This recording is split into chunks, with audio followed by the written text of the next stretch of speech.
Bueno, esta es entonces la forma en la que podemos construir, sí, la tabla de depreciación, lo que se denomina una tabla de depreciación que nos va a servir como referencia para incluir datos en la tabla de flujo de caja.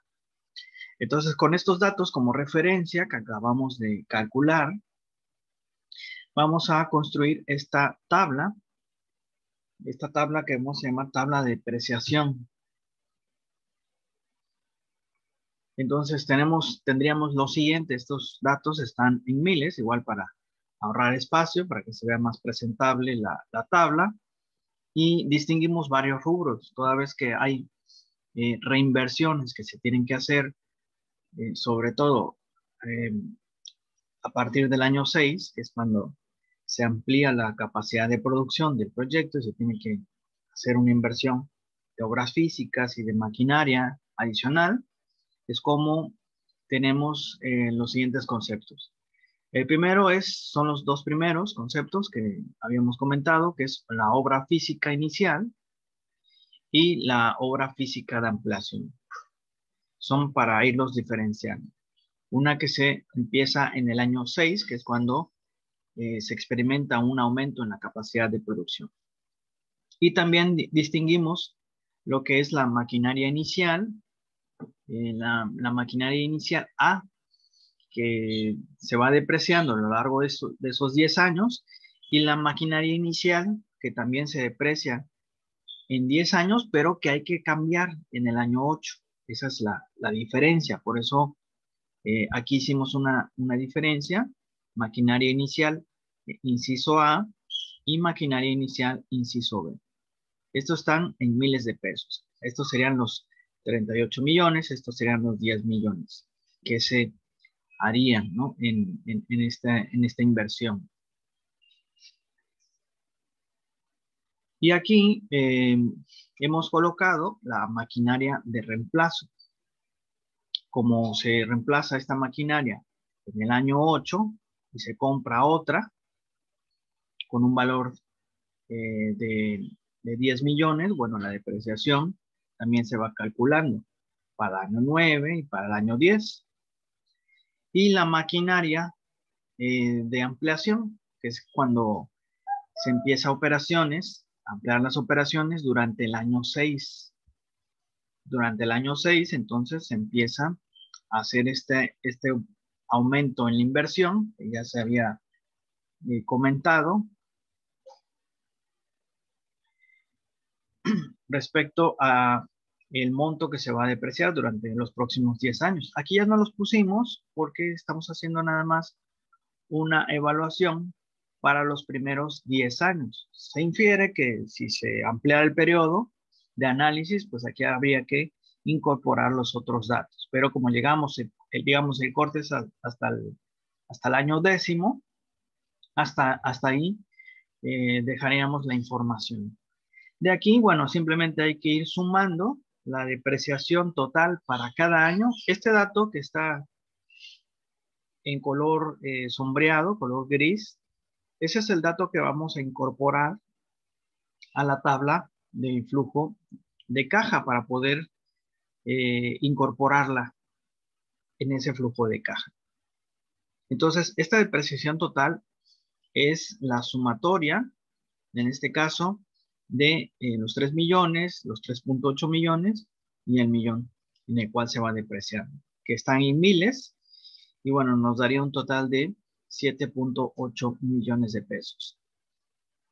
Igual aquí sería la sumatoria vertical, en este caso 7.8, hasta, bueno, como ya comentamos, en el año 6, que es cuando se dan estos cambios, estas ampliaciones en la producción, y se requiere ampliar la obra física, la ampliación de la obra física. Se requiere también adquirir la maquinaria para ampliar esta capacidad productiva, y bueno, estos datos salen de allí justamente en el año 6. Y lo que comentábamos aquí, la maquinaria inicial únicamente llega hasta el año 8,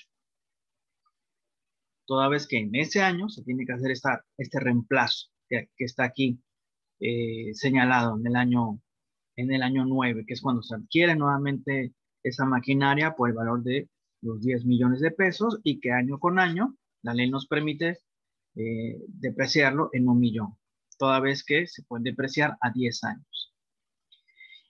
Y de la misma manera, bueno, aquí observen que la maquinaria inicial, que es esta, que si bien es cierto, se puede depreciar hasta el año 10, tendría un valor remanente.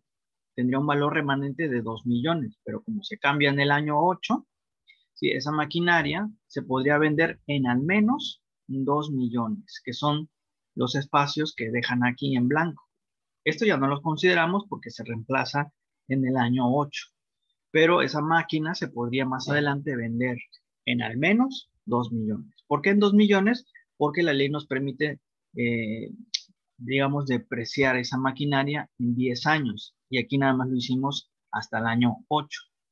Entonces quedarían pendientes 2 millones, quedarían bailando esos 2 millones. Entonces aquí bien se podría vender ese activo y generar ingresos en ese año, en el año de venta, ¿no? Se podría vender en ese año.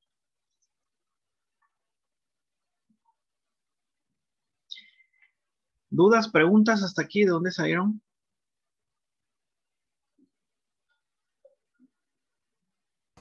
No, profe. Bueno, entonces vamos a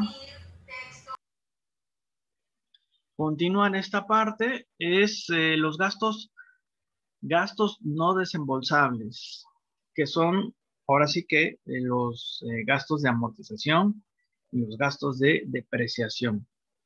Dice, además de la depreciación, la amortización es un gasto no desembolsable.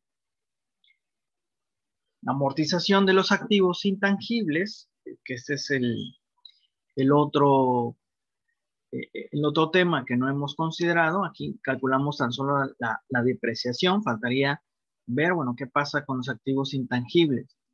La depreciación de esos activos intangibles, de acuerdo a los datos del ejercicio, se pueden amortizar en 5 años. Aquí más bien sería se amortizan.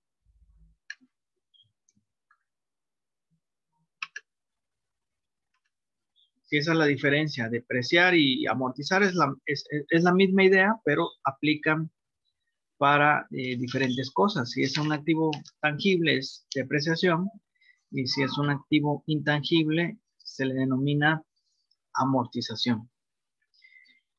Entonces, bueno, aquí esto, de acuerdo a la información del ejercicio, se estima depreciarlo en los próximos 5 años. Estos vienen representados por los gastos de puesta en marcha, cuyo valor es de 2 millones de pesos. Por lo que si nosotros dividimos 2 millones de pesos, que es el valor del activo intangible, entre los 5 años, esto nos daría un importe de 400,000 pesos mensuales, perdón, anuales, para los próximos 5 años. Este sería entonces el valor de la amortización para los próximos 5 años. Sí, para el año 1, para el año 2, para el año 3, 4 y 5. Serían 400,000 en cada año. Y bueno, aquí en tablas lo podemos sintetizar así. Para el año 0 queda vacío. Para el año 1 sería menos 400,000 pesos, porque está en miles de pesos. Para el año 2, para el año 3, para el año 4 y para el año 5.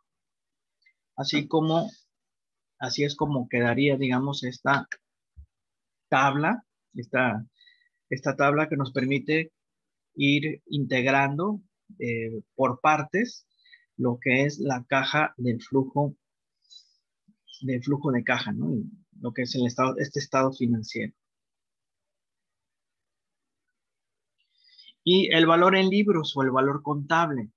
El valor en libros o el valor contable es lo que se tiene que anotar por la venta de este activo. En este caso, la venta de la maquinaria que se reemplaza en el año 8, pero que tiene un valor que queda pendiente de depreciar de 2 años. y cuyo valor asciende a 2 millones al menos, aunque se podría vender, insisto, en más, como sucede con los coches, ¿no? Entonces, la maquinaria se cambia al año 8, tiene un valor remanente de 2 millones de pesos, por lo menos, ¿no? Por lo menos 2 millones de pesos. Por lo que al año 8, el valor en libro o el valor contable, como también se le suele llamar, de esa maquinaria sería al menos de 2 millones de pesos. No necesariamente se puede vender en 2 millones, podría venderse en más, pero al menos en 2 millones. Entonces, este valor de 2 millones de pesos tiene un beneficio fiscal. ¿Por qué? Porque nos permite reducir el pago nos permite reducir la utilidad antes de impuestos y por lo tanto la utilidad, por lo tanto el monto de los impuestos a calcular, que ahorita lo vamos a hacer. Entonces esta venta del activo podría ser al menos de 2 millones, aunque su valor en el mercado podría ser, por ejemplo, de 2.5 millones y se anotaría como una venta de activo, que formaría parte entonces de los ingresos. Además de los ingresos por ventas de productos, también se sumaría en el año 8, que es cuando se reemplaza esta maquinaria. Entonces se podría vender, por ejemplo, en 2.5 millones de pesos en ese año. Ahora, el cálculo de los impuestos. Bueno, el cálculo de los impuestos es un porcentaje de las utilidades que hay que pagar. Para calcular los impuestos a pagar, se debe considerar la ley sobre las utilidades. De acuerdo a lo que nos dice el ejercicio, hay que pagar un impuesto del 15% sobre las utilidades, el 15%. Entonces, en este caso tendríamos que multiplicar 0.15 por el total de la utilidad antes de impuesto para de esta manera estimar los impuestos. La utilidad antes de impuestos surgen de, primero tengo el rubro ingresos, ingresos por ventas. Si hay algún activo que se vendió, bueno, se sumaría en ese año, ¿no? Después tengo que restarle los costos variables, tengo que restarle los costos fijos, las comisiones por ventas, los gastos de administración y de ventas, y le voy a quitar la depreciación de activos físicos y la amortización de activos no físicos, es decir, intangibles. Y le voy a restar el valor en libros. ¿Qué es el valor en libros? Es el valor remanente de la maquinaria que quedó pendiente. En este caso es de 2 millones de pesos. Y de aquí, de la resta de todo esto, me quedaría la utilidad antes de impuestos. Observen cómo al incorporar la depreciación y al incorporar la amortización, la utilidad se hace más pequeña. En consecuencia, el porcentaje que yo tengo que pagar de impuestos es menor. Pero como estos en realidad no representan salidas de dinero, las voy a sumar más adelante. Es lo que les decía. Primero los quito y después los sumo. Los quito y después los pongo otra vez. Y bueno, está permitido por la ley. No es ninguna tranza ni mucho menos, ¿no? Simplemente que tiene un beneficio fiscal. Ese es el beneficio fiscal que me permite reducir este importe y por lo tanto el porcentaje que yo tengo que pagar de impuestos, pero como estos no representan salidas de dinero, depreciación y amortización, yo los sumo más adelante. Entonces, el cálculo del impuesto es, el impuesto a pagar es la tasa impositiva, que en el ejemplo es 0.15 o 15%, como lo quieran manejar, por la utilidad antes de impuestos, que es la que queda una vez que se descontaron los gastos que ya comentamos. Por ejemplo, para el año 1, ¿sí? Por ejemplo, para el año 1, los impuestos serían estos. Ingresos para el año 1 serían, todos estos están en miles, es decir, aquí son 25 millones. No hay venta de activos para ese año hasta el año 8, entonces este se queda vacío. El costo variable del año 1 es de 3 millones o 3,000, quitándole los 3 ceros. Los costos fijos de 2,000, las comisiones de venta de 500, los gastos de administración 800, la depreciación para ese año de 7.800 o 7.8 millones, porque están en miles, la amortización de activos intangibles en 400 y el valor en libros, que es el valor de la máquina que se vendió en el año 8, que serían los 2 millones, pues aquí no aplicaría, sino aplicaría hasta el año 8, que es cuando se reemplaza esa máquina. Entonces aquí sería 0. Y bueno, si yo resto a este importe, que son los ingresos, le resto todo esto, me va a quedar una utilidad antes de impuestos de 10.5 millones, es decir, de 10.500.000 pesos, porque todo esto está en miles de pesos para, digamos, que se vea más estética la tabla, ¿no? Entonces, esta sería la utilidad para el primer año. Habría que calcular el del año 2, el del año 3, el del año 4 y así hasta llegar al año 10. Entonces, de este importe, que son 10 millones y medio, yo lo voy a multiplicar por la tasa impositiva, que son 0.15, y de esta manera obtengo cuánto se tiene que pagar de impuestos sobre las utilidades. ¿Sí? En este caso, bueno, hacemos de una vez la cuenta. Si yo multiplico 10.500 por 0.15, esto va a dar 1.575 de impuesto. O digamos, ya con los 3 ceros, se tendrían que pagar 1.575.000 pesos, ¿sí? Agregándole los 3 ceros, ¿sí? De acuerdo a esta fórmula. Tasa impositiva, 15.15, por la utilidad antes de impuestos, que serían los 10.500 o los 10 millones y medio, como lo quieran manejar. Yo aquí, por comodidad, ¿no? Para no poner todos los 3 ceros, se simplifica en miles de pesos. El valor de desecho, bueno, del producto, perdón, el valor de desecho del proyecto. ¿Qué pasaría, por ejemplo, si se quisiese vender, ¿no? El negocio en el año 10. ¿Cuál sería ese valor que tendría ese proyecto?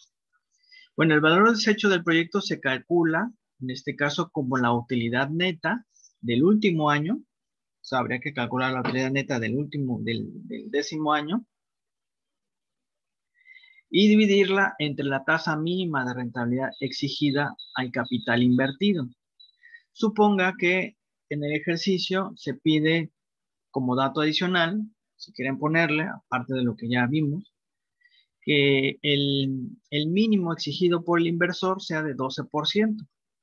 ¿Qué es esto de rentabilidad exigida al capital invertido? Bueno, comentábamos la clase de ayer que si yo guardo mi dinero en el banco, me va a generar al menos una rentabilidad, digamos, del 4%. Sin embargo, si yo invierto ese dinero en un negocio, pues yo exigiría por lo menos más del 4%. ¿Qué tanto más? Pues va a estar en función de cuán riesgoso sea ese negocio. Si a lo mejor ese negocio es muy riesgoso, yo exigiría al menos un 15%. O sea, un 4 más tantos puntos porcentuales para llegar al 15%.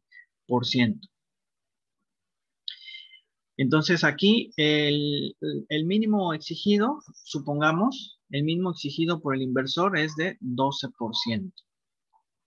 Si está por debajo de esa tasa de rentabilidad, el inversor no aceptaría el proyecto. Entonces la tasa mínima exigida es de 12%. Supongamos eso, que es del 12%.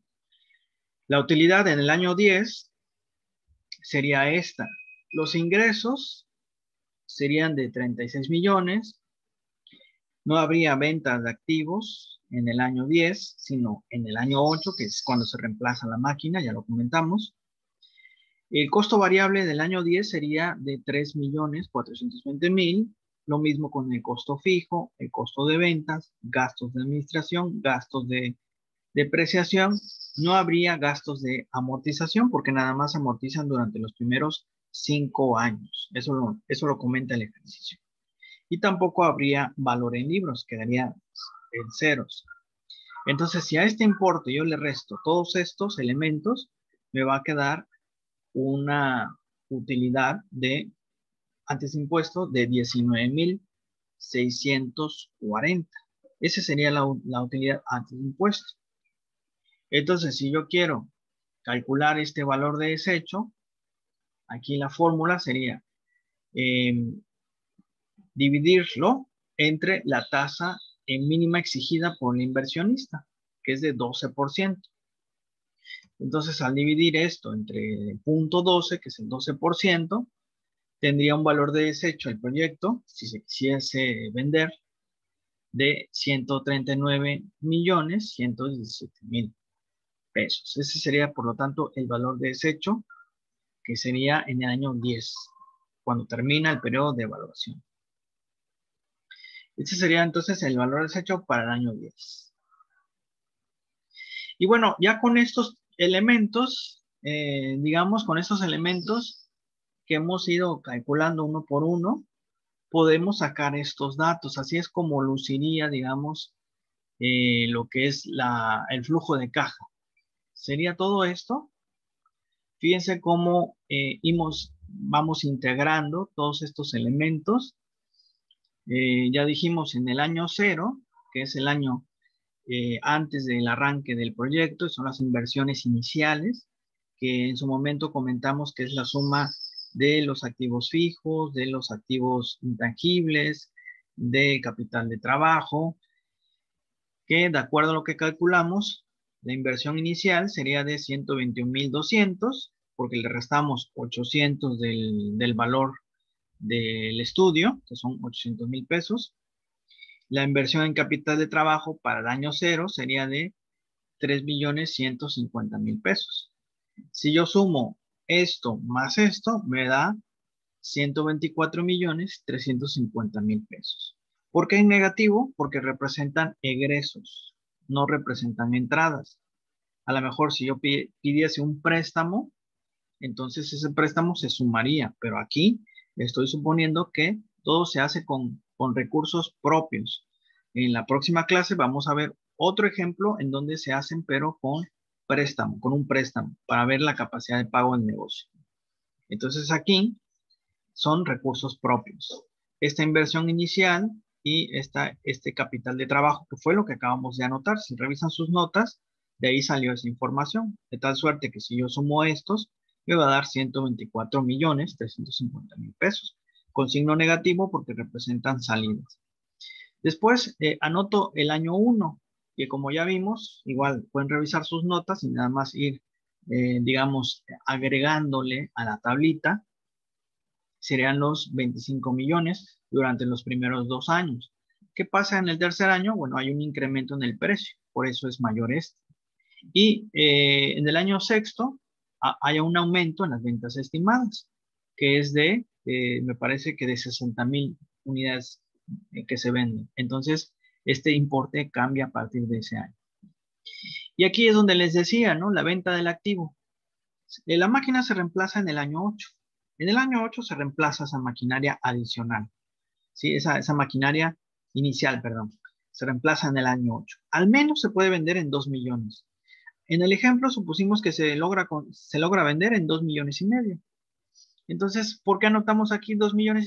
Porque es la venta de ese activo. ¿Y por qué en el año 8? Porque es en el año en que se reemplaza la máquina. ¿Sí? Entonces, de ahí sale este 2,5 millones.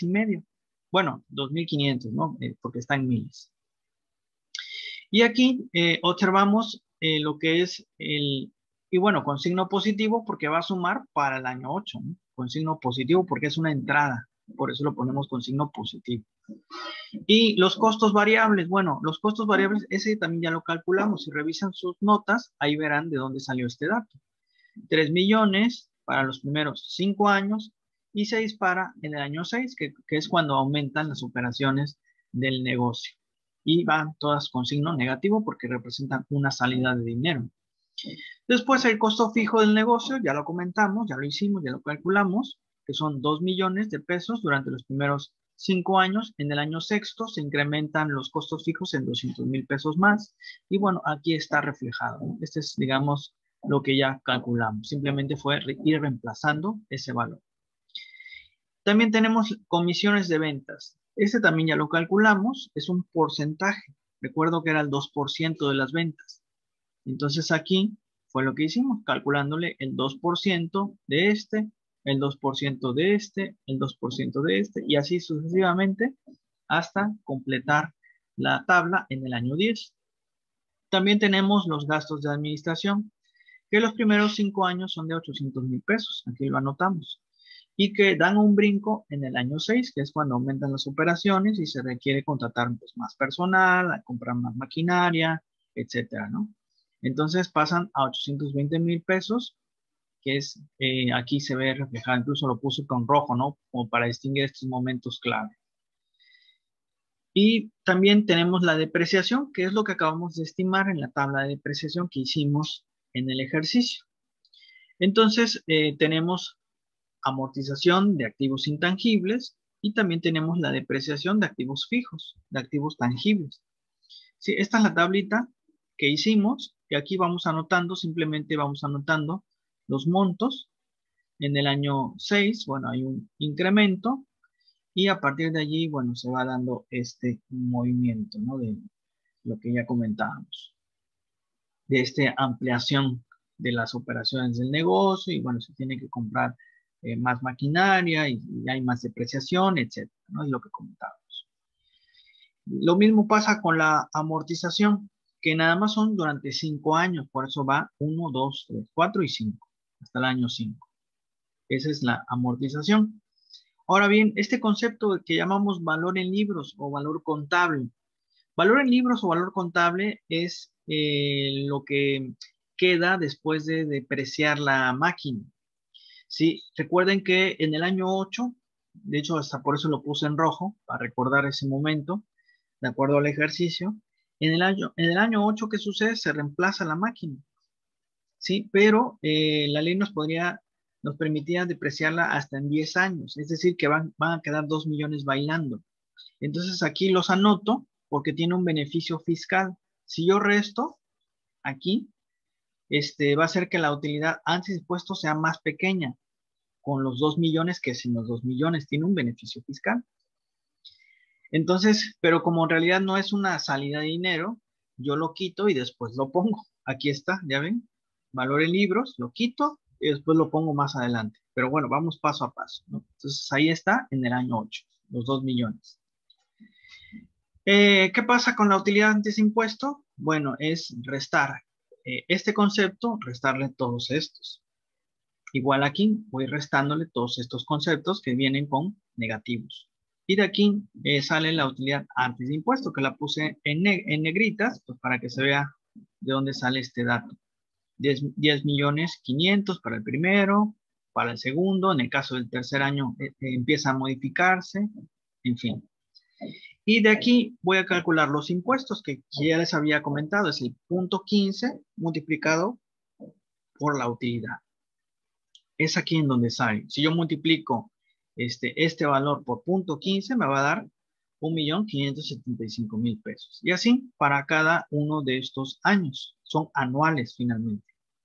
Este es el pago de impuestos que yo tendría que hacer durante estos primeros 10 años de proyección, ¿no? Porque son esos, son proyecciones. Y de aquí me queda la utilidad neta, es decir, si yo a la utilidad antes de impuestos le quito los impuestos, me va a quedar la utilidad neta, que es esto que me queda aquí, restándole menos menos y así sucesivamente. Después aquí hago lo que se llama el ajuste, ¿sí? Lo que llamábamos ajuste por gastos no desembolsables, es decir, gastos que en realidad no representan salida de dinero. Es una especie como de ahorro que el gobierno me permite para poder reemplazar la maquinaria y que tiene un beneficio fiscal además. Entonces aquí le sumo, primero lo quito, como está aquí, lo quito y después lo pongo, es lo que les decía. Entonces la depreciación se suma, la amortización también se suma, en este caso para los primeros 5 años, y el valor en libros, que ya les había comentado, primero se quita y después se pone.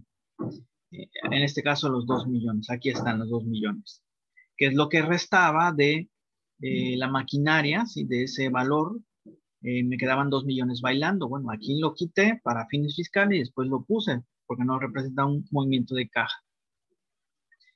Entonces aquí va.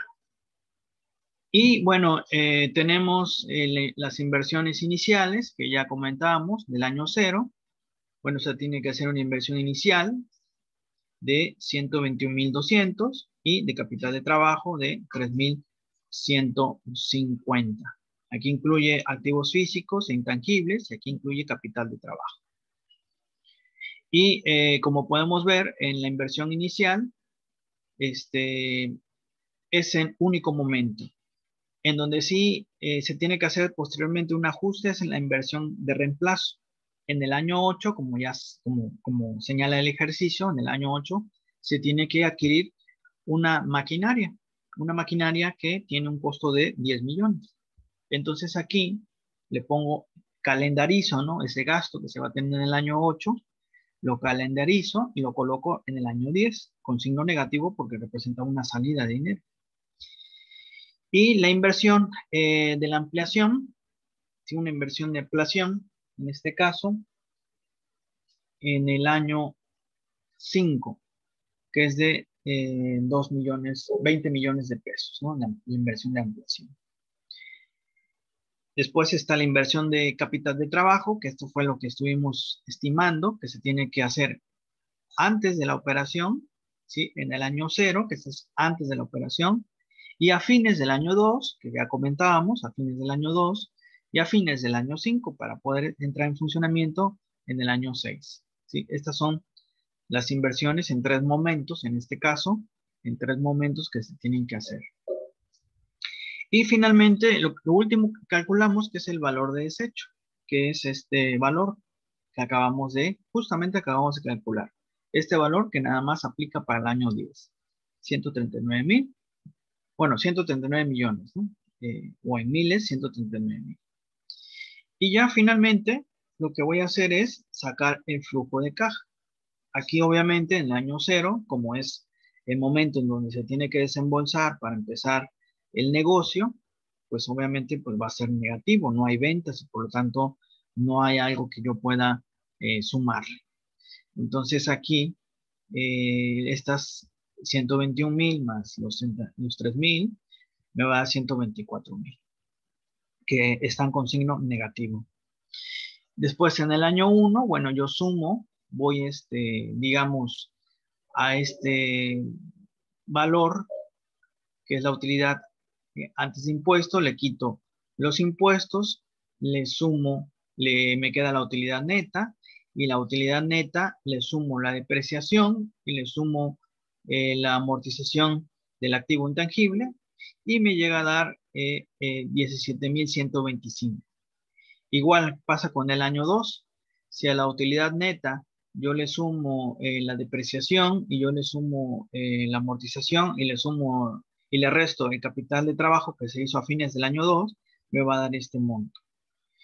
Después, en el año 3, la utilidad neta, que es 13,090, y le sumo la depreciación, 7,800, y le sumo 400, que es la amortización del activo intangible, me daría entonces un total de 21,290. Y así sucesivamente hasta llegar al último año, en donde la utilidad neta, que son 16,694, yo le voy a sumar la depreciación y le voy a sumar este valor de desecho, me va a dar 165,011. Estos son, en definitiva, la forma de construir lo que es el flujo de caja.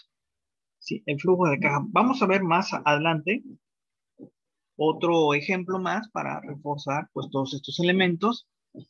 Y bueno, como comentario queda grabado, ¿sí? Queda grabado esta sesión por si se perdieron algún paso, no pudieron conectarse a tiempo, etcétera.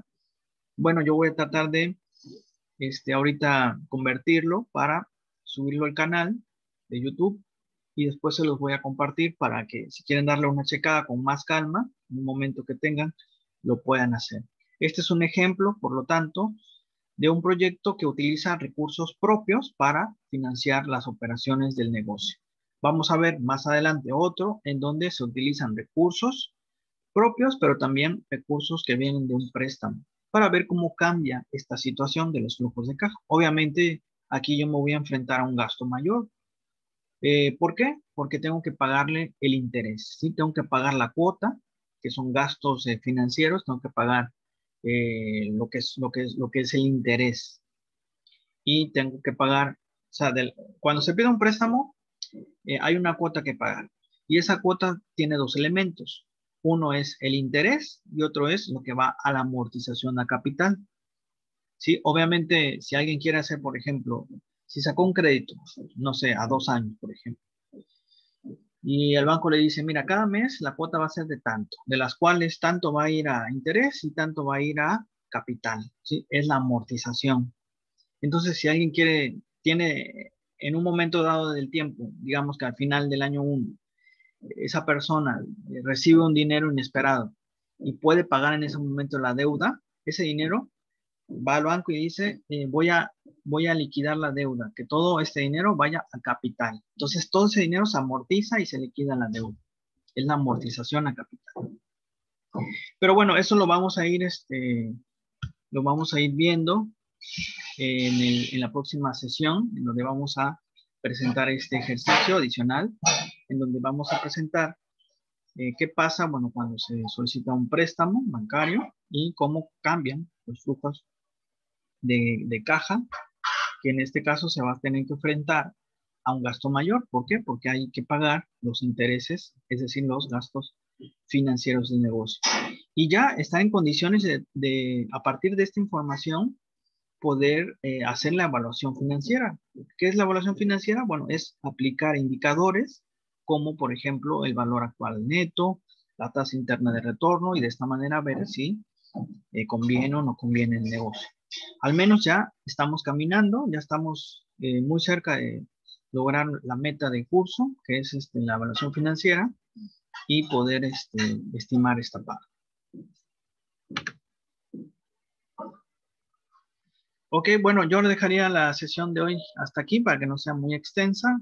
En cuanto tenga los links, se los paso de la clase de hoy, por lo que se ofrezca, por si tienen algo que verificar, bueno, ahí lo pueden ver con calma.